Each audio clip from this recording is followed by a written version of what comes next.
كل من عليها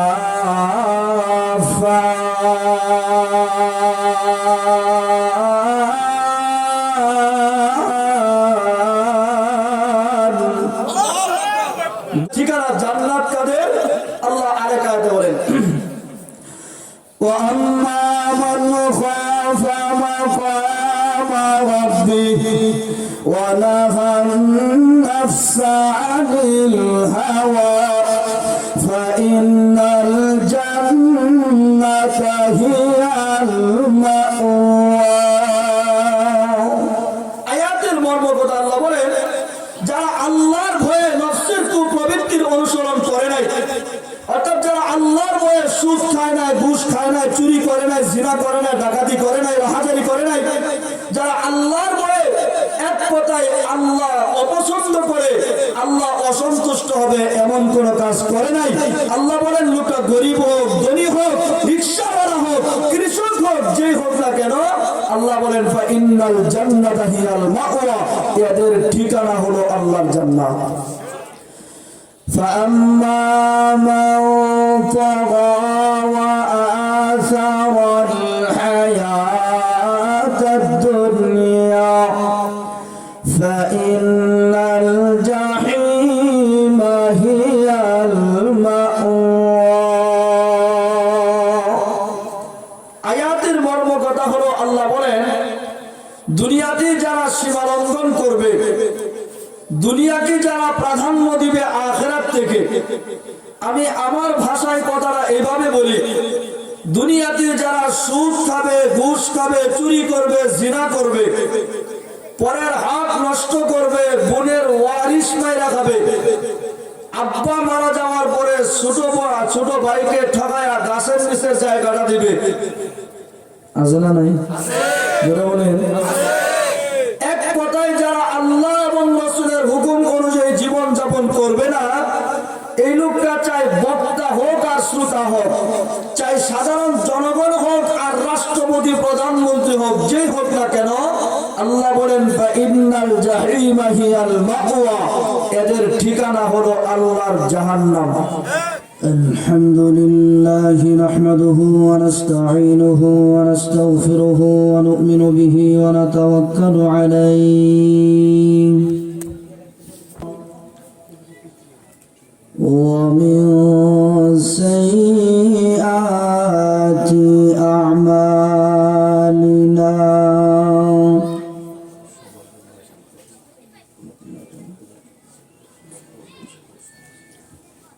ونشهد أن لا إله إلا الله وحده لا شريك له ونشهد أن سيدنا وسندنا وحبيبنا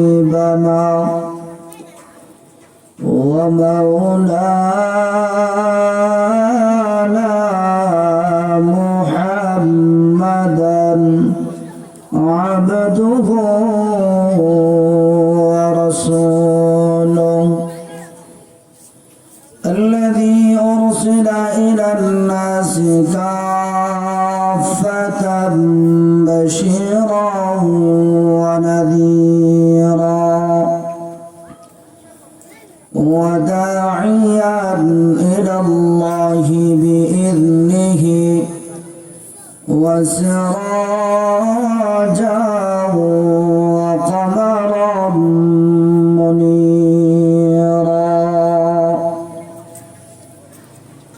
أما بعد فقد قال الله تعالى في كلامه المجيد وفي فرقانه الحميد أعوذ بالله من الشيطان الرجيم বিসমিল্লাহির রহমানির রহিম ومن يطع الله ورسوله ويخشى الله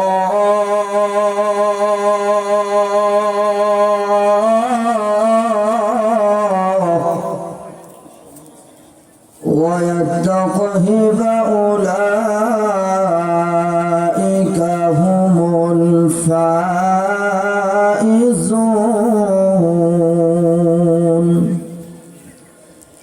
صدق الله مولانا العظيم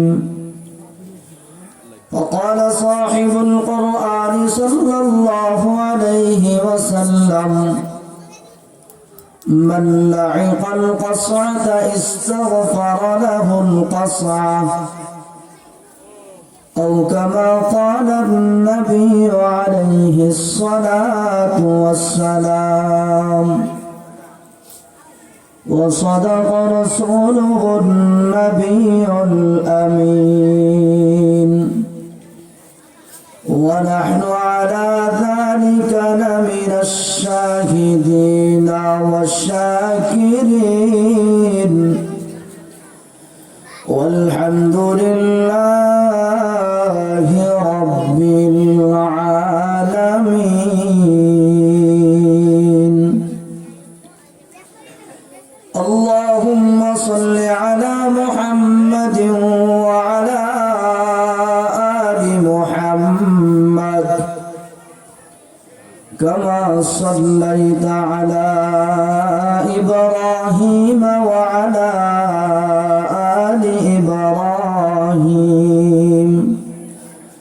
إنك حميد مجيد اللهم بارك على محمد وعلى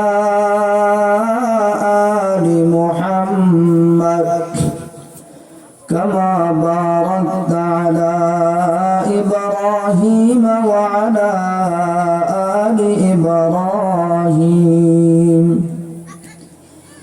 إنك حميد مجيد لا إله إلا الله لا إله إلا الله لا إله إلا الله لا إله إلا الله لا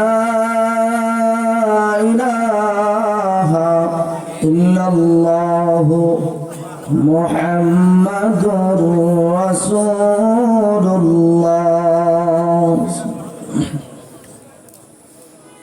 পশ্চিম বানকাইস ও বাশিরা কারিমিয়া দারুল উলুম মাদ্রাসার হাফেজ ছাত্রদের দস্তারবন্দি উপলক্ষে আয়োজিত আজকের ওয়াজ ও দোয়ার মাহফিলের অত্যন্ত শ্রদ্ধাভাজন সম্মানিত সভাপতি সাহেব, উপস্থিত দেশ ও জাতির কর্ণধার, জাতির রাহবার হযরত উলামায়ে কেরাম, মুরব্বিয়ান আযম, আমার প্রাণ প্রিয় কলিজার টুকরা সোনামণি যুবক ভাইরা, পর্দার আড়ালে অবস্থানরত অত্যন্ত শ্রদ্ধেয় মা ও বোনেরা, আল্লাহ পাক রব্বুল আলামিনের দরবারে লাখো কোটি শুকর ও সুজুদ যে রব্বুল আলামিন আমাকে আপনাকে কোরআন হাদিসের মাহফিলে আসার, বসার, কিছু কথা বলার এবং শোনার তৌফিক দান করেছেন। এজন্য রব্বুল আলামিনের দরবারে কালিমাতুশ শুকর আদায় করছি। জবান খুলে মুসলমানের আওয়াজে বলি আলহামদুলিল্লাহ।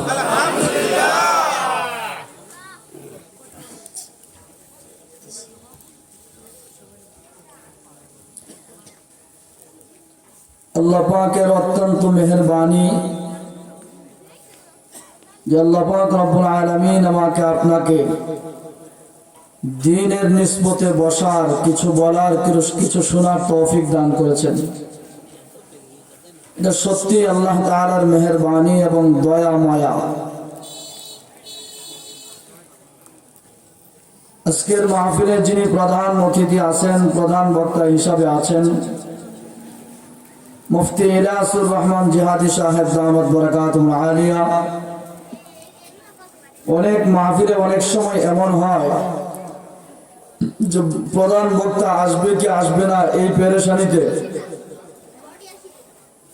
কর্তৃপক্ষের ঘুম শেষ, খাওয়া শেষ, শ্রোতাদেরও শুধু খালি কখন আসবে কখন আসবে, আসবে কি আসবে না, এমন একটা পেরেশানির মধ্যে থাকতে হয়।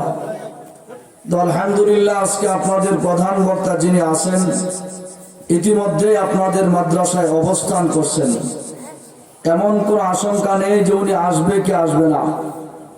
অল্প কিছুক্ষণের ভিতরে উনি আসবেন। আল্লাহ যেন আমাদেরকে শেষ পর্যন্ত প্রধান মেহমানের সাথে আখিরি মুনাজাত করে বিদায় হওয়ার তৌফিক দেন, সকলে বলেন আমিন। মাঝখানে অল্প কিছু সময় আমি গুনাহগার আপনাদের খেদমতে হাজির হয়েছি। পবিত্র কোরআনের একখানা আয়াতে কারিমাও তিলাওয়াত করেছি। নবীজির অসংখ্য অগণিত হাদিসে মুবারাকা থেকে একখানা হাদিসের অংশ বিশেষ তিলাওয়াত করেছি। আয়াত এবং হাদিসের অংশটাকে সামনে রেখে অল্প কিছু কথা বলার চেষ্টা করব। দোয়া করেন আল্লাহ যেন আমাকে আমলের নিয়তে বলার, আপনাদেরকে আমলের নিয়তে শোনার তৌফিক দান করেন, সকলে বলেন আমিন। আমার তিলাওয়াতকৃত আয়াতটা যেন আমি আপনাদেরকে সহজে বুঝাইতে পারি, আপনারাও যেন আমার তিলাওয়াতকৃত আয়াত সহজে বুঝতে পারেন। সেই লক্ষ্যে আলোচনা শুরু করার পূর্বে বা আয়াতের তর্জমা করার পূর্বে দু একটা বিষয় আমাদের একটু জানা দরকার। আপনাদের খেদমতে দু একটা ছোট প্রশ্ন করব। আপনারা আশা করি মুন্সিগঞ্জের মানুষ, জ্ঞানী মানুষ, শিক্ষিত মানুষ, বুদ্ধিমান মানুষ, সভ্য মানুষ, ভদ্র মানুষ। আমার প্রশ্নের জবাব যদি জানা থাকে একটু জবানটা খুলে জবাবটা দিবেন ইনশাআল্লাহ। দিবেন তো? তাও সবাই ইনশাআল্লাহ বলেন। মানুষই তো অল্প কয়েকজন। যে একটা প্রশ্ন করব আমি, যদি জানা থাকে জবাব দিবেন, জানা না থাকলে দরকার নেই। আসমান এবং জমিনে আল্লাহ যত মাখলুক সৃষ্টি করেছেন কিয়ামত পর্যন্ত করবেন, সমস্ত মাখলুক চিরস্থায়ী না ধ্বংসশীল? মাশাআল্লাহ বলেন।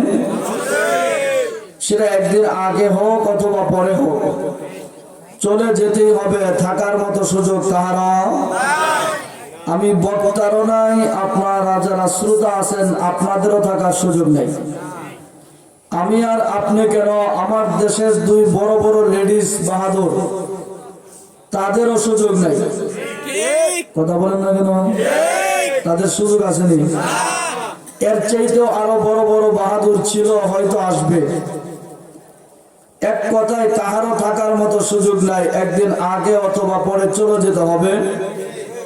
আমরা এক কথায় বলা যায় আমরা ধ্বংসশীল। কথা ঠিক? এটা আপনারা ঠিক বলেছেন। আল্লাহ পবিত্র কোরআনের সূরা রহমানের এক আয়াতে আল্লাহ নিজেও বলেছেন, কুল্লু মান আলাইহা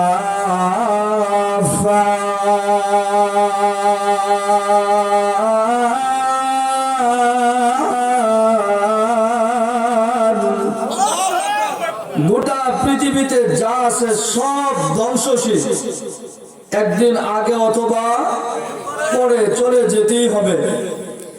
একমাত্র কেবলমাত্র শুধুমাত্র চিরস্থায়ী হলেন, মাশাআল্লাহ, আল্লাহর নামটা বলেন। একমাত্র চিরস্থায়ী আল্লাহ। আগে যেমন ছিলেন এখনো তেমনই আছেন, অনাদি অনন্তকাল তেমন হয় না। মাঝে মধ্যে আল্লাহ ইন্ডিয়া বলাবে, এরকম কোন সুযোগ আল্লাহ আল্লাহ এই কথাটা উপরে আয়াতে বলেন, ওয়ায়াবকা ওয়াজহু রাব্বিক যুল জালালি ওয়াল ইকরাম।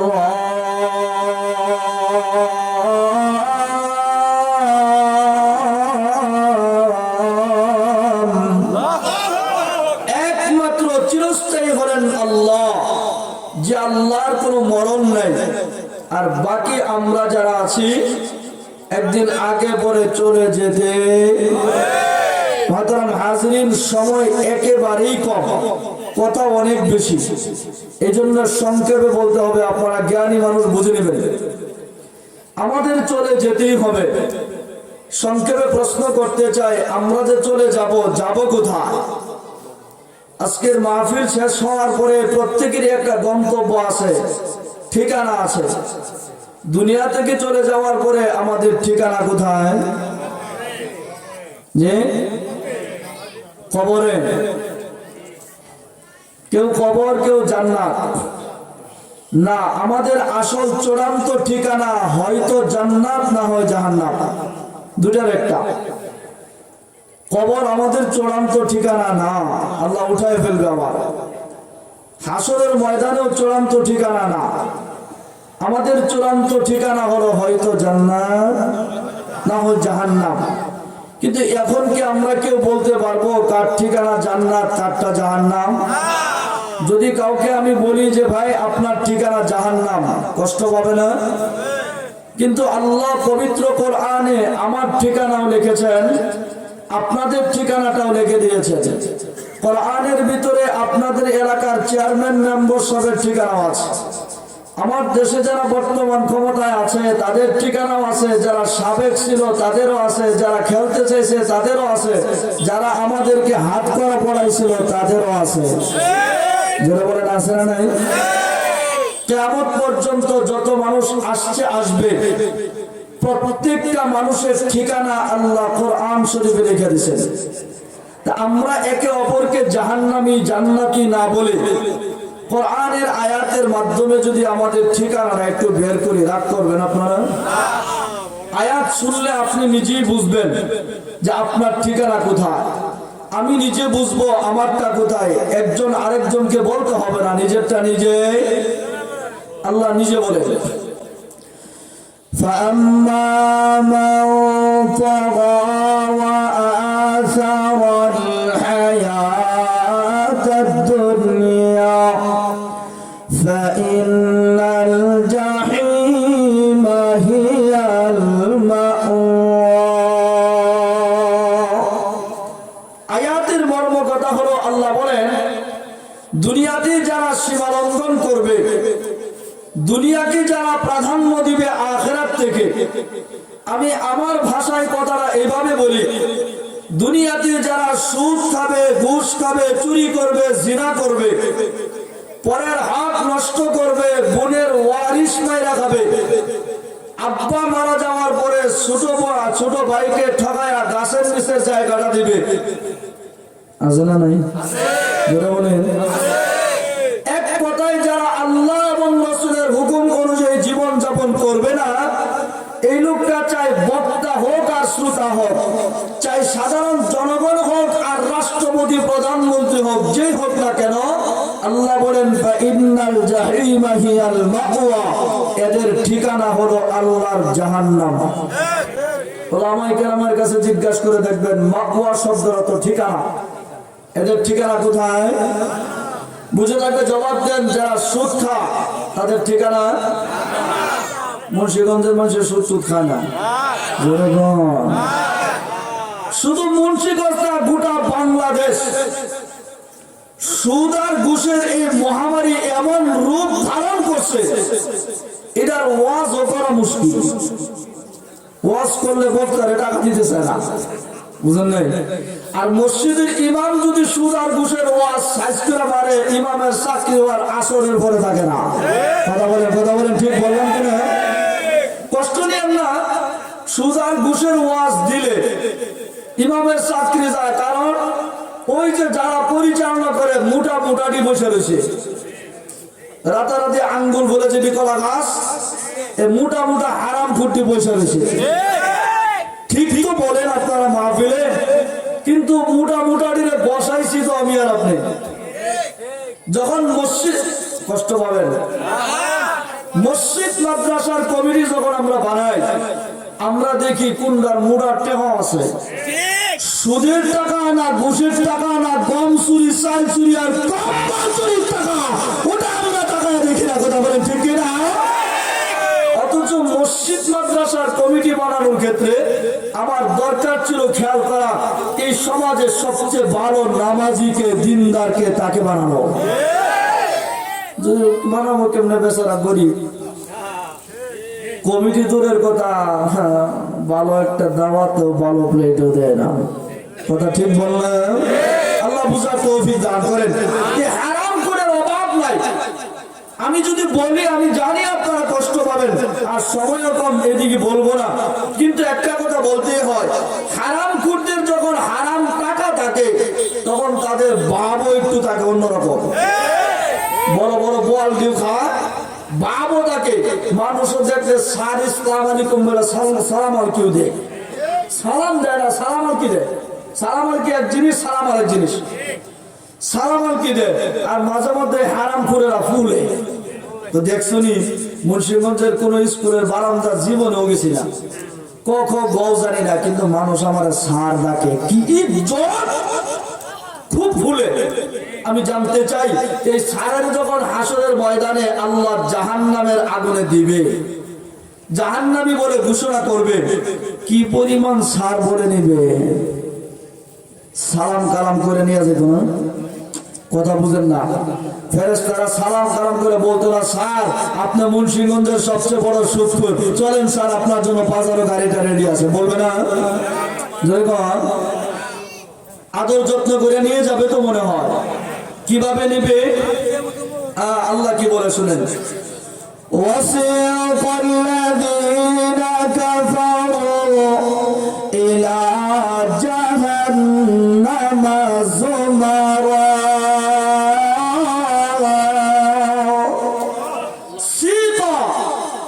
বিস্তারিত বলা যাবে না, সিকা শব্দটা তো টেনে হেসে নেওয়া। সহজে বোঝার জন্য একটা উদাহরণ দিলে বুঝবেন আপনারা। একটা সময় আমরা দেখছি কার্তিক মাসে কুকুর যখন বেশি ডিস্টার্ব করতো, আমরা পিঠায় মেরে ফেলতাম।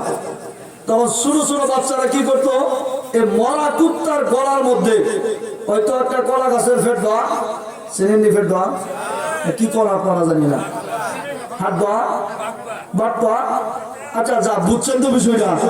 এই মরা কুত্তার গলার মধ্যে হয়তো শিরা, ছাগলের শিরা রশি অথবা কারকলা গাছের ফেটটা ফুটটা যা আছে লাগায়া ছোট ছোট বাচ্চারা করে কি, 2-4টা মিল্লাই কুত্তারে ধরে টান হেসরানি দেয়, আর 5-7টা পিছনে মিছিল করতে থাকে আর ফিরাইয়া যেতে থাকে। বুঝে থাকে জবাব দিবেন। এই সসম্মানে পিড়াইয়া হেসরাইয়া বিদেশি কম্বলের নিচে নিয়ে রাখবে। কোথায় রাখবে? কোথায়? ফ্রিজে নিয়ে রাখবে। কোথায়? হয়তো খালে ফেলবে, না হয় বিলে ফেলবে, না হয় জঙ্গলে, না হয় ডাস্টবিনে। কথাগণ ঠিক বললাম কিনা?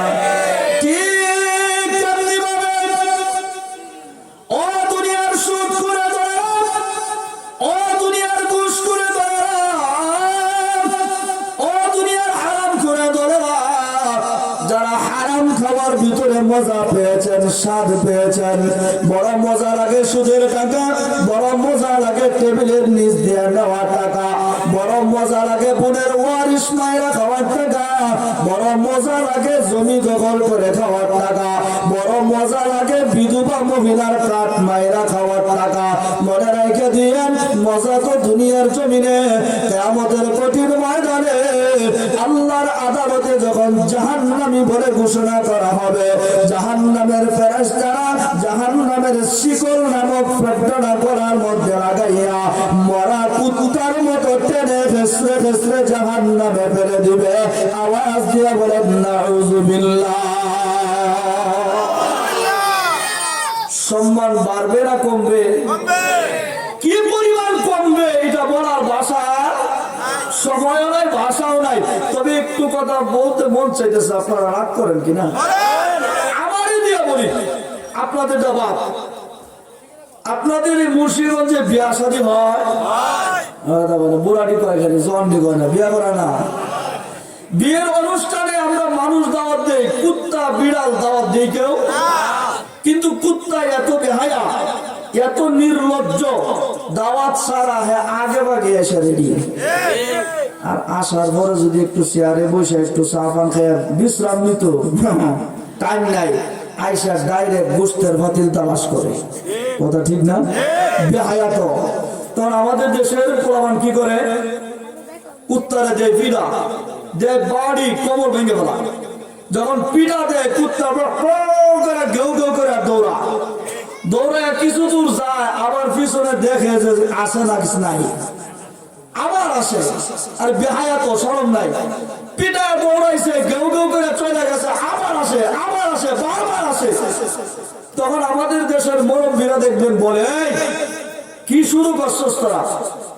বিয়া হিসাব মাত্র আসছে, একটু গল্প করতেছি, তুই কুত্তার ঘেউ ঘেউ জায়গার বলে একটা গল্পটা করতে পারতেছি না, দৌড়াতে পারছ না? ওলা মানে ডাক দিয়া কো, দাদা চাচা একবার না কয়েকবার ফিরে দৌড়াইছি, এই বেহায়া আবার আসে। ঘেউ ঘেউ বন্ধ বানা, আমরা কি করতাম? তখন মুরব্বীরা কি বলে জানেন?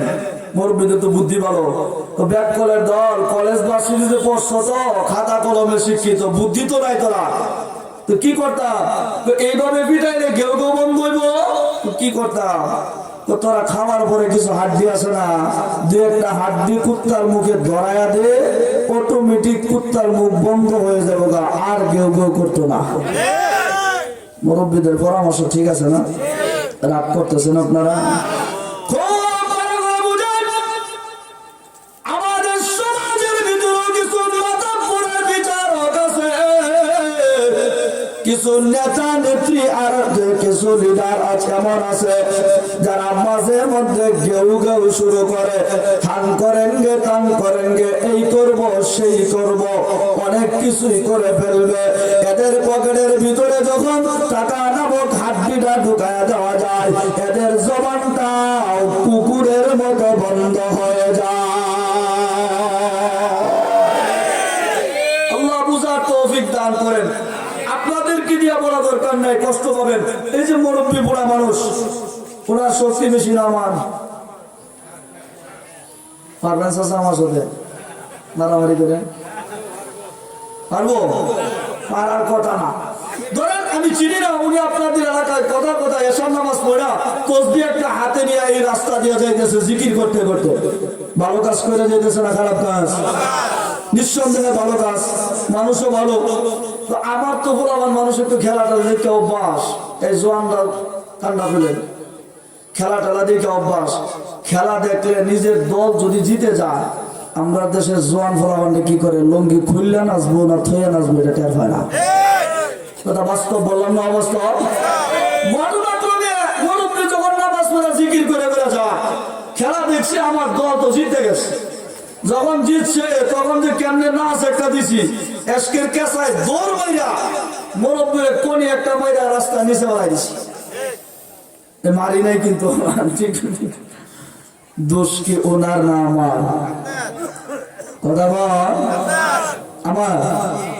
উনি তো নামাজ পড়ে জিকির করতে করতে যায়, তো উনি গাড় দেখে বাঁকা করে তাকায় দেখে যে ফুলাফানে দিছে ধাক্কা, আমি যদি এটা বিচার করতে যাই তাহলে আরেক ধাক্কা দিলে এইখানে আজরাইলের সাথে দেখা হয়ে যাবো।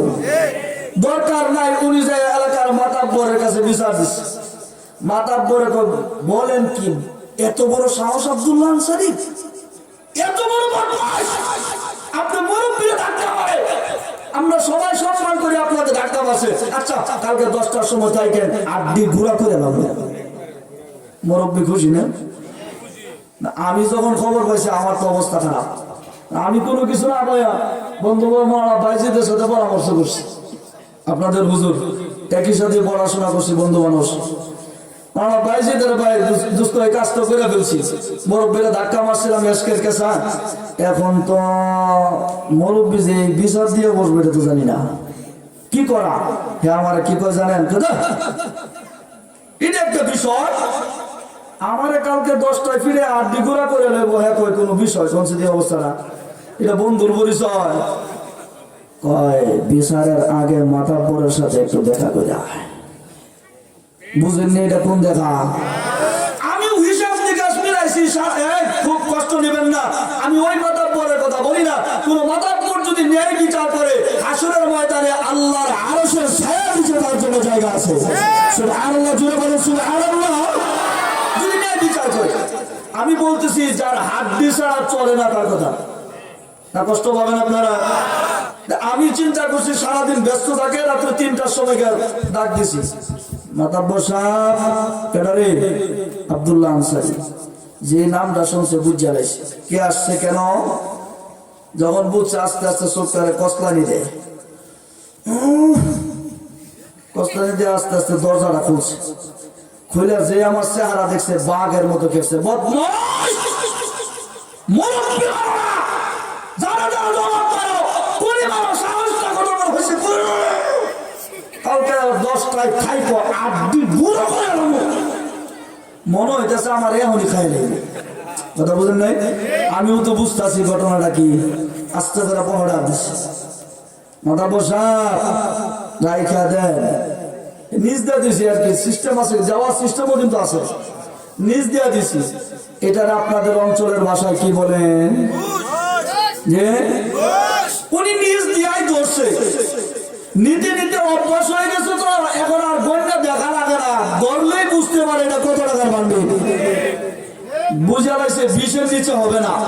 যখন 20,000 পাইছে, এখন বিলাতি হাসি একটা দেখে, আব্দুল্লাহ আনসারী সারাদিন বিচার আচার করি তো, কত ব্যস্ত, একটু ঘুমাইছিলাম, ঘুমের থেকে তোমার কি বলছে না বলছি, বাবা মনে কিছু নিও না, মাফ করে দিও, আসো একটু চা খায়া যাও। একটু আগে আমারে খায়া ফেলতে চাইলো, এখন আমারে খাওয়াইতে চা। মুহূর্তের ভিতরে পরিবর্তন ঘটলো কিসের দ্বারা? কথা বল। আল্লাহ বুদ্ধিও ভালো দিছে, লেখাপড়া না থাকলে কেউ বুদ্ধি আছে। দুষ্টই বদমাইশটা, মুরব্বি তো দুষ্টাই, কিন্তু আবার বান্ডিরও নিলাম, কি করি কেমনে বাঁচাই?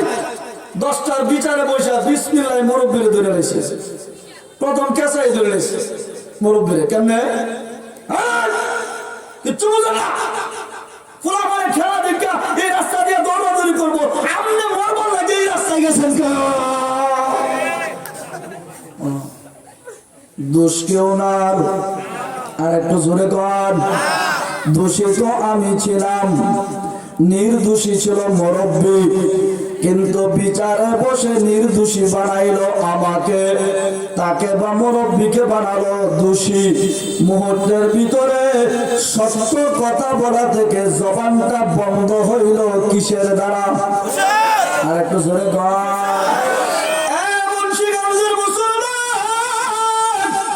সমাজের কুকুরের মুখে হাঁটি দেওয়া পরে কুত্তার জবানটা যেমন বন্ধ হয়ে যায়, আমি আব্দুল্লাহ আনসারী নামক মাতাব্বরের পকেটের ভিতরে টাকা নামক হাড্ডিটা ঢুকার পরে আমার জবানটাও যদি সত্য কথা বলা থেকে বন্ধ হয়ে যায়, তাহলে তো আমি আব্দুল্লাহর মাঝে আর সমাজের নিকৃষ্ট প্রাণী কুকুরের চরিত্রের মাঝে তেমন কোনো ব্যবধান থাকে না,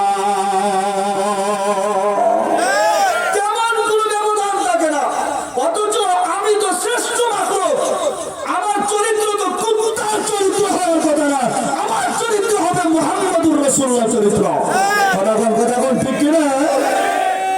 কিন্তু আফসোস, আফসোস কথা বলতে গেলে তো অনেক কথা এসেছে, না এই কথা বলে কষ্ট পাবে অনেকে আমি জানি।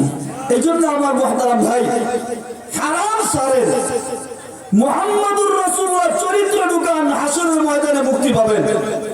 আর যদি হারাম খাওয়ার অভ্যাস থাকে, মিয়া কুকুর তো অনেক ভালো, কুকুর তো ভালো, তার জান্নাত নাই জাহান্নাম নাই, আপনার কিন্তু জাহান্নামের আগুনে জ্বলা লাগবে। কথা কোন ঠিক কিনা? কষ্ট নিয়েন না। আজকে সমাজে নামাজির অভাব নাই, হাজির অভাব নাই, গাজির অভাব নাই, জিকির করার লোকের অভাব নাই, কিন্তু চূড়া রাশি দিয়ে বাড়ি সালাম দিলেও সমাজে 2-4টা হালাল খাওয়ার মানুষ পাওয়া যায় না। নামাজ পড়ে সুদটা, রোজা রাখে সুদটা, হজ করে আসছে হাজি সাহেব না করে বিশাল ব্যবসা, তাইলেও হারাম ছাড়ে না। যখন এমন লোক আছে না নাই? আল্লাহ আমাদেরকে হেফাজত করেন। এই জাতীয় লোকের ঠিকানা আল্লাহর কোরআনের ভাষায় কোথায় মনে আসেনি আপনাদের? এটা এই জায়গায় রাখলাম, সামনে যাওয়া যাবে না। এবার আসেন ঠিকানা জান্নাত কাদের? আল্লাহ আরেক আয়াতে বলেন, وَأَمَّا مَنْ خَافَ مَقَامَ رَبِّهِ وَنَهَى النفس عن الهوى فإن الجنة هي المأوى আয়াতের মর্ম কথা আল্লাহ বলেন যারা আল্লাহর ভয়ে নফসের কুপ্রবৃত্তির অনুসরণ করে নাই অর্থাৎ যারা আল্লাহর ভয়ে সুদ খায় নাই ঘুষ খায় নাই চুরি করে নাই জিনা করে নাই ডাকাতি করে নাই রাহাজারি করে নাই যারা আল্লাহর ভয়ে এক কথায় আল্লাহ অপছন্দ করে আল্লাহ অসন্তুষ্ট হবে এমন কোন কাজ করে নাই আল্লাহ বলেন লোকটা গরিব হোক ধনী হোক রিকশাওয়ালা হোক কৃষক হোক যে হোক না কেন আল্লাহ বলেন ফাইন্নাল জান্নাতা হিয়াল মাওয়া এদের ঠিকানা হলো আল্লাহর জান্নাত এত আস্তে বললেন সুবহানাল্লাহ পড়া হারাম পয়সা থাকলে মানুষ সালাম দেয় হারাম পয়সা থাকলে কিছু সারাসারি করবার লিগে সালাম কালাম একটু দেয় দোস্ত গরিব হওয়ার অসুবিধা নেই যদি আপনার হালাল খাবার থাকে আল্লাহ জান্নাত ঠিকানা বানাতে পারেন আল্লাহ এক আয়াতে বলেন বান্দারে আমি আল্লাহ নিজে তোকে সালাম দেব বিশ্বাস হয় আপনাদের তাহিয়াতুহুম ইয়াওমা ইয়ালকাউনাহু সালাম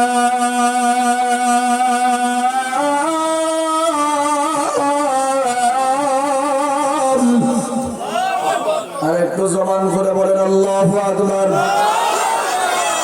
আয়াতের মর্ম কথা আল্লাহ বলেন বান্দা আমি আল্লাহর সাথে যখন তোমার দেখা হবে সাক্ষাৎ হবে অর্থাৎ তুমি যখন ঠিকানা জান্নাত বানাতে পারবা তখনই তোমার সাথে আমার দেখা হবে আর আমি আল্লাহর সাথে যখন দেখা হবে আমি আল্লাহ নিজে তোমাকে সালাম দিব আওয়াজ দিয়ে বলেন সুবহানাল্লাহ সংক্ষেপে আমরা বুঝলাম কাদের ঠিকানা জান্নাত কাদেরটা জাহান্নাম একেবারে সংক্ষেপ করে বলছি না বুঝতে কষ্ট হয়েছে বেশি এবার আপনাদের কাছে জানতে চাই হারাম খায়ার ঠিকানা জাহান্নাম বানাবেন না জান্নাত বানাইতে চান সবাই ঠিকানা জাহান্নাম বানাইতে চান এমন কয়জন আছেন হাত উঠান দেখি নাই আরে আপনি আমি দূরের কথা হিন্দুর বাচ্চাও জাহান্নামে যেতে চায় না হিন্দু কি বলে তো আমি নরকে যাইতাম না স্বর্গে যেতে চাই হিন্দু যখন জান্নাত চায় আমরা তো অবশ্যই চাই কষ্ট যদি না হয় একটু দুইটা হাত দেখায় বলেন তো দেখি যে যারা জান্নাতে যেতে চান দুইটা হাত একটু দেখান তো দেখি নারায় তাকবীর নারায় তাকবীর আলহামদুলিল্লাহ হাত নামান দুইটা হাত দেখাইছেন হুজুর ঠিকানা জান্নাত বানাতে চাই আমি বলবো দুই হাত না যদি আরো দুটা চারটা হাত থাকে আমরা ওগুলো দেখাইতে রাজি কথা বল না কেন হুজুর বলেন কি জান্নাতে যাব না কোন কি দুই হাত দেখাই দিলাম কথা ঠিক না হুজুর ঠিকানা জান্নাত বানাইতে চাই ছোট্ট একটা কথা বলে নেই এই জায়গায় একটা কাঁঠাল গাছ লাগায়া ধরেন আমি লাগাইলাম যদি আমি চিন্তা করি 20 বছর পরে এই কাঁঠাল গাছ থেকে আমার নাতিনকে কাঁধে করে নিয়ে নাতিন দাদা নাতিন দুইজনে মিলে এই কাঁঠাল গাছ থেকে বড় বড় আম পাইরা খাবো এমন ঘোষণা যদি আমি দেই আপনারা আমাকে কি বলবেন পাগল না হয় বলবেন বুকা শুধু বুকা না বুকার ঘরের বুকা লাগাইছে কাঁঠাল গাছ খাইতে চায় আম লাগাইছে লিচু গাছ খাইতে চায় কলা এমন আশা করলে আমাদের সমাজের মানুষ তাকে বুকা বলবে পাগল বলবে কথা কোন ঠিক কিনা ঠিক তেমনি ভাবে হুজুর ঠিকানা কিন্তু নামাজ আমি পড়তে পারবো না হুজুর ঠিকানা জান্নাত বানাইতে চাই পর্দা আমি করতে পারবো না হুজুর ঠিকানা জান্নাত বানাইতে চাই রোজা আমি রাখতে পারবো না হুজুর ঠিকানা জান্নাত বানাইতে চাই সুদ খাওয়া আমি ছাড়তে পারবো না। হুজুর ঠিকানা জান্নাত বানাইতে চাই, আরেকজনের ক্ষেতের আইল ধাক্কায়া নিজের ক্ষেত বড় করা ছাড়তে পারবো না। হুজুর ঠিকানা জান্নাত বানাইতে চাই, বোনের ওয়ারিশ মায়েরা খাওয়া ছাড়তে পারবো না। এমন আশা করা কাঁঠাল গাছ লাগাইয়া আম খাওয়ার মতোই হবে। তখন ঠিক কিনা? জাহান্নামের গাছ ছাড়ি না, লাগাইয়া দিছি জাহান্নামের গাছ, লাগাইছি জাহান্নামের গাছ, আশা করতেছি জান্নাতের ফল খাবো। এমন আশা করাটা কাঁঠাল গাছ লাগাইয়া আম খাওয়ার মতোই বোকামি হবে। সংক্ষেপে বলেন, আপনারা কি জাহান্নামের কাজ করে জান্নাতের আশা করে বোকা হবেন, না আপনারা জ্ঞানী হবেন? আগেই বলছি আপনারা জ্ঞানী মানুষ, বোকা হবেন না, আপনারা বোকা হবেন না। তার মানে জান্নাতের কাজ করে আপনারা জান্নাতে যেতে চান, জান্নাতের গাছ লাগায়া জান্নাতের ফল খেতে চান। ঠিক আছে ইনশাআল্লাহ? তাহলে এবার আসেন, আমার তিলাওয়াতকৃত আয়াত বলছিলাম যে আমার আয়াতটা বুঝতে হলে, আমার তিলাওয়াতকৃত আয়াতে আল্লাহ চারটা কর্মসূচি দিয়েছেন। বলেন কয়টা? চারটা কর্মসূচি দিয়েছেন। ঠিকানা জান্নাত বানাইতে চাইলে কর্মসূচি চারটা। এক নাম্বার, ওয়ামান ইউতি'ল্লাহ, যারা আল্লাহর ইতাআত করবে, ইবাদত করবে, আল্লাহর বিধি বিধান মানবে। এক নাম্বার, যারা আল্লাহর বিধান মানবে। জোরে বলেন কার বিধান? দুই নাম্বার, ওয়া রাসূলা, যারা রাসূলের সুন্নাত তরিকায় চলবে। তিন নাম্বার, ওয়া ইয়াখশাল্লাহ, যারা অতীতের গুনাহকে ভয় করবে। চার নাম্বার, ওয়ায়াত্তাহি, যারা ভবিষ্যতে জাহান্নামের আগুনকে ভয় করবে। এই চারটা কাজ যে বা যারা করবে, আল্লাহ পাক রব্বুল আলামিন তাদের ব্যাপারে বলেন, ফাউলাইকা হুমুল ফাইজুন, এরা হলো সফল কাম, তথা এদের ঠিকানাই হলো আল্লাহর জান্নাত। সুবহানাল্লাহ বলুন না আপনারা। কর্মসূচি কয়টা? চারটা। বলেন কয়টা? মুখস্থ করে দিলের ভিতরে ঢুকান। বর্তমানের ওয়াজ তো হয়ে গেছে নেশা আর পেশা, ওয়াজ মাঠের বাইরে যেতে চায় না। কথা বল না কেন আপনারা? কেন চাইতে চায় না ওটা আর বললাম না, দিলের ভিতরে একটু ঢুকান। জান্নাত ঠিকানা বানাইতে চাইলে কর্মসূচি চারটা। এক নাম্বার, আল্লাহর বিধান মানা। জোরে বলেন কার বিধান? আর একটু জবান খুলে কন। যদি কোনো মানুষ আল্লাহর বিধান মানে, খুব ভালো করে বুঝেন, যদি কোনো মানুষ আল্লাহর বিধান মানে, ওই লোকটা জিনা করতে পারবে। আল্লাহর বিধান যদি কেউ মানে, ওই লোকটা চুরি করতে পারবে। আল্লাহর বিধান যদি কেউ মানে, দেশের টাকা চুরি কইরা দাড়ি কাটটা পড়াইতে পারবে। আওয়াজ দিয়া কোন, আওয়াজ দিয়া কোন। আল্লাহর বিধান যদি কেউ মানে, ওই লোকটা হারামও খাইতে পারবে না। এক কথায় আল্লাহর বিধান যারা মানবে, এরা কখনোই গুনাহের কাজ করতে পারে। এক নাম্বার, আল্লাহর বিধান মানা। বিধান সাধারণত দুই প্রকার। একটা বিধান হলো ধরা, আরেকটা বিধান হলো ছাড়া। ধরা আর ছাড়া। বিধান ধরার মাঝে এক নাম্বার নামাজ, বিধান ছাড়ার মাঝে এক নাম্বার হলো শিরক। এই দুইটা বিষয় আলাদা আলাদা বিষয়, আলোচনা করতে গেলে লম্বা হবে, এখানেই থাকবে। এক নাম্বার কর্মসূচি আল্লাহর বিধান মানা। দুই নাম্বার কর্মসূচি রাসূলের সুন্নাত তরিকায় চলা। যারা বলেন কার সুন্নাত তরিকা? আমার আলোচনা শেষের দিকে কার সুন্নাত তরিকা বলেন? আবারও বলেন কার সুন্নাত তরিকায়? ও মুন্সিগঞ্জের মুসলমান, আজকে আমাদের ভিতরে আদর্শ ঢুকছে খেলোয়াড়ের আদর্শ। কথা বল না কেন? আমাদের ভিতরে আদর্শ ঢুকছে সিনেমার নায়কের আদর্শ। আছে না নাই? উদাহরণ দিলে বলবেন, খেলোয়াড়ের আদর্শ আবার যুবক গ্রহণ করেছে। এই জন্য দেখবেন অনেক যুবক আছে, ওরা যখন চুল কাটে এই দুই সাইড দিয়ে রেল লাইন বানায়। আছে না নাই? জিজ্ঞাসা করলে বলবে হুজুর খেলার পিলার এসি রে পছন্দ করি, এসি চুল কাটে, তার আদর্শ মাইনা আমিও কাটছি। নাউজুবিল্লাহ বলবেন না। শুধু তাই না, শুধু তাই না, ইদানিং ডিজিটাল যুগের সংক্ষেপে বলতেছি শুনুন, এমন কিছু যুবক আছে যারা দেখছি সিরা প্যান্ট পরে। সিরা প্যান্ট আমার জীবনের ফার্স্ট যখন দেখেছি, সিরা প্যান্ট যখন ফার্স্ট দেখছি, একজন শিল্পপতির ছেলে সিরা প্যান্ট পিন্ধাইছে। কি করছো এটা? সিরা প্যান্ট করছো এটা? আমি মনে করছি ভুলে ভুলে আসছে মনে হয়। কি করছো এটা? সিরা প্যান্ট পাল্টাই আসো। আমার কাছে আইসা কানে কানে কয় হুজুর সিরা না, এটা মডেল। নাউজুবিল্লাহ আগামীকালকে সকালে বলবে।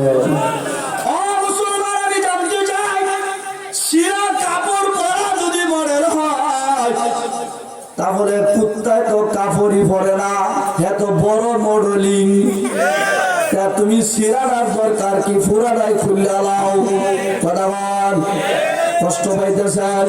শুধু আমার দেশের যুবকেরা, আমার দেশের যুবতীদের অবস্থাও একই, যারা রাসূলের আদর্শ মানতে রাজি না। সংক্ষেপে বোঝার জন্য বলি, টাকনুর নিচে কাপড় পরিধান করা পুরুষের জন্য হালাল না হারাম? হারাম। মহিলার জন্য কি হারাম? না না না। কিন্তু দেখবেন বর্তমান সময়ে এমন কিছু যুবক আছে যারা এমন ভাবে লুঙ্গি পরে রাস্তায় হাঁটে, দেখলে মনে হয় যেন সিটি কর্পোরেশনের ঝাড়ুদার। লুঙ্গি পরে ঝাড়ু দিয়ে যায়।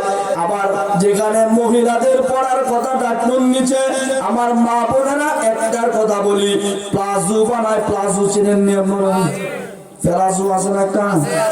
এটা উঠাইতে উঠাইতে টাকনুর উপরে না মোটামুটি হাঁটুর কাছাকাছি আসছে। আর কিছুদিন গেলে কোন পর্যন্ত উঠে ওটা আল্লাহই ভালো জানে। কথা কোন ঠিক কিনা? কেন রে, কেন রে বাবা, কেন?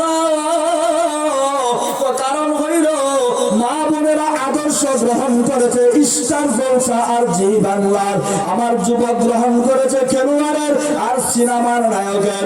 আমি জানতে চাই রে মুসলমান, আমি আর আপনি কি নায়কের উম্মত নাকি? বলবেন না কেন? খেলোয়াড়ের উম্মত, স্টার জলসার উম্মত। আমরা কার উম্মত? আরেকটু জবান খুলে বলেন, কার উম্মত? ওই যে কেউ কেউ কয় আল্লাহর উম্মত। হায়রে পাবলিক, উম্মত তার ওইটাও জানে না, আল্লাহর বান্দা নবীর উম্মত। জুড়ে বলেন, কার বান্দা? উম্মত কার? মাশাআল্লাহ, আবারও বলেন উম্মত কার? এখানে আমরা কেউ নায়কের উম্মত আছি নাকি? খুব সংক্ষেপে বলতে হয়, সময় একেবারেই নাই, অল্প কয়টা মিনিট। নবীর উম্মত কাকে বলে এটা জানেননি? না। আচ্ছা আচ্ছা আচ্ছা, না। যার উম্মত কাকে বলে জানেননি? কথা বলে সব জানে। যদি বলা হয় এখন কোন চ্যানেল দেখাইবো, 80 বছরের বুঝা কয় এইটা না হেটা ঠিক দিয়ে। কথা বলে কেন? উম্মত কাকে বলে এটা আমাদের অনেকের জানা নাই। মুখস্থ রাখার জন্য আমি সংক্ষেপে আপনাদেরকে বলি, একেবারে সংক্ষেপে এই কথাটা দিলের মধ্যে ঢুকাবেন, মুখস্থ করবেন, পারবেন তো ইনশাআল্লাহ? উম্মত কাকে বলে? নবীর মত, আমার মত, এক মত, এটার নাম হলো নবীর উম্মত। জোরে বলেন, নবীর মত, আমার মত, এক মত, এটার নাম। কথাটা বুঝাইতে পারি নাই। আমার মত আর নবীর মত, এই দুইটা যদি একমত হয়, এটার নাম নবীর উম্মত। আর আমার মত আর নবীর মত যদি একমত না হয়, আর আমি যদি বিশ্ব আশিক রাসূলের সাইনবোর্ড লাগাই, আমি নবীর খাঁটি উম্মত হতে পারবো না। কথা কোন ঠিক কিনা?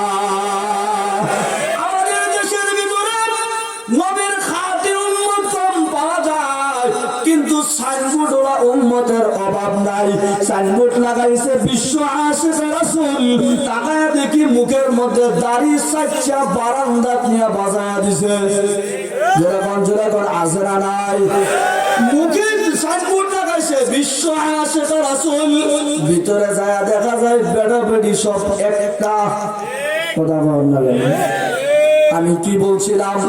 নবীর মত আর আমার মত একমত, এটার নাম মাশাআল্লাহ বলে মুখস্থ থাকবে কথা না। নবীর মত আর আমার মত একমত, এটার নাম আর একটু বলে। আমি আপনাদের কাছে জানতে চাই, নামাজ পড়া নবীর মত না নামাজ ছাড়া নবীর মত? আর জোরে। এখন আমি যদি নামাজ না পড়ি, মুখে দাবি করতে পারবো নবীর উম্মত, আমি সত্যিকারে উম্মত হতে পারবো? ও মুসলমান, আমভাবে ব্যাপকভাবে কাফের বেঈমান নবীর উম্মত, ইহুদির বাচ্চাও নবীর উম্মত, হিন্দুর সন্তান নবীর উম্মত আমভাবে, কিন্তু তারা নবীর খাঁটি উম্মত না। মুসলমান হলো নবীর খাঁটি উম্মত। এখন আবারও জিজ্ঞাসা করি, বলুন পর্দা করা নবীর মত না পর্দা ছাড়া ল্যাংটা গুড়া নবীর মত? আর কিছু এখন আমি আমার মত যদি পর্দা না করি, নবীর মতের সাথে মিলছে? আমি যতই দাবি করি আমি খাঁটি উম্মত হতে পারি নাই। সর্বশেষ ছোট্ট আরেকটা কথা জিজ্ঞাসা করি, দাড়িটা রাখা নবীর মত না দাড়িটা চাষা নবীর মত? সবাই কয় না। ও সোনার যুবক ভাইরা, ও কলিজার টুকরা যুবক ভাইরা, শুনো, তুমি আর আমি যখন সেলুনে বসে যখন গানের মধ্যে দাঁড়ানো প্লেট অথবা খুঁটটা লাগাই, ও দাড়ি কাটুন না যুবক, কানটা লাগাই আসুন। গালের ভিতরে যখন দাঁড়ালো প্লেট আর খুঁটটা লাগাই, ওই দাঁড়ালো প্লেটটা আর খুঁটটা আমার গাল পর্যন্ত সীমাবদ্ধ থাকে না, ওটা মুহাম্মাদুর রাসূলুল্লাহর কলিজার ভিতরে আঘাত লাগে। নাউযুবিল্লাহ, জুড়ে কর। আমি জানতে চাই রে যুবক, মুহাম্মাদুর রাসূলুল্লাহর কলিজায় যদি তুমি আঘাত করো আর যদি দাবি করো নবীর খাঁটি উম্মত, দাবি করতে পারবা, সত্যিকারে খাঁটি উম্মত হতে পারবা না? কথা কোন ঠিক কিনা? সংক্ষেপে যেহেতু সময় কম আরেকটু বলতে হয়, শুনুন, সাহাবায়ে কেরাম ছিলেন নবীর খাঁটি উম্মত। কথা কোন ঠিক কিনা? নবীর মতের সাথে মত মিলাইয়া খাঁটি উম্মত হয়েছেন না না মিলাইয়া? কথা কোন না কেন? সংক্ষেপে একটু বলি, শুনুন, একদিনের ঘটনা। আল্লাহ নবী যুদ্ধের ময়দানে জিহাদের ঘোষণা করেছেন। হযরত বেলাল রাদিয়াল্লাহু তাআলা আনহু হাইয়া আলাল জিহাদ, হাইয়া আলাল জিহাদ বলে ঘোষণা করে, কে কোথায় আছো তাড়াতাড়ি আসো, নবীজি যুদ্ধের ঘোষণা করেছে, যুদ্ধে যেতে হবে, বের হয়ে আসো। সংক্ষেপ কথা হলো, হযরত বেলাল মদিনার অলিতে গলিতে ঘুরে আর এই ঘোষণা করে করে বেড়ায়। এই ঘোষণাটা একজন নবীর সাহাবী একজন মহিলার কানের ভিতর যায় ঢুকেছে। পুরুষের কানে না মহিলার কানে? আর একটু আওয়াজ দিয়া কর। মহিলার কানের মধ্যে ঢুকছে। ঘুমায়া ছিল, ঘুম ভেঙে গেছে, বসে বসে চিন্তা করে, নবী যুদ্ধের ময়দানে ডাক দিয়েছে, আমার দায়িত্ব হলো নবীকে সহযোগিতা করা। কেমনে করব? আমার স্বামী তো বদরে শহীদ হয়ে গেছে, আমার বড় সন্তানও নাই, আমার যে কোনো টাকা পয়সাও নাই, নবীকে কিভাবে সাহায্য করব? আমি মহিলা, আমাকে তো নিবেও না, কেমনে সহযোগিতা করব? আফসোস করতেছে আর বসে বসে কান্না করতেছে, চোখের পানি ছাড়তেছে। ওনার পাশে ছিল ওনার একমাত্র সন্তান, ছোট একটা বাচ্চা। যারা বলেন কয়টা সন্তান? একটা, বয়স হলো 5 থেকে 6 বছর, 5 থেকে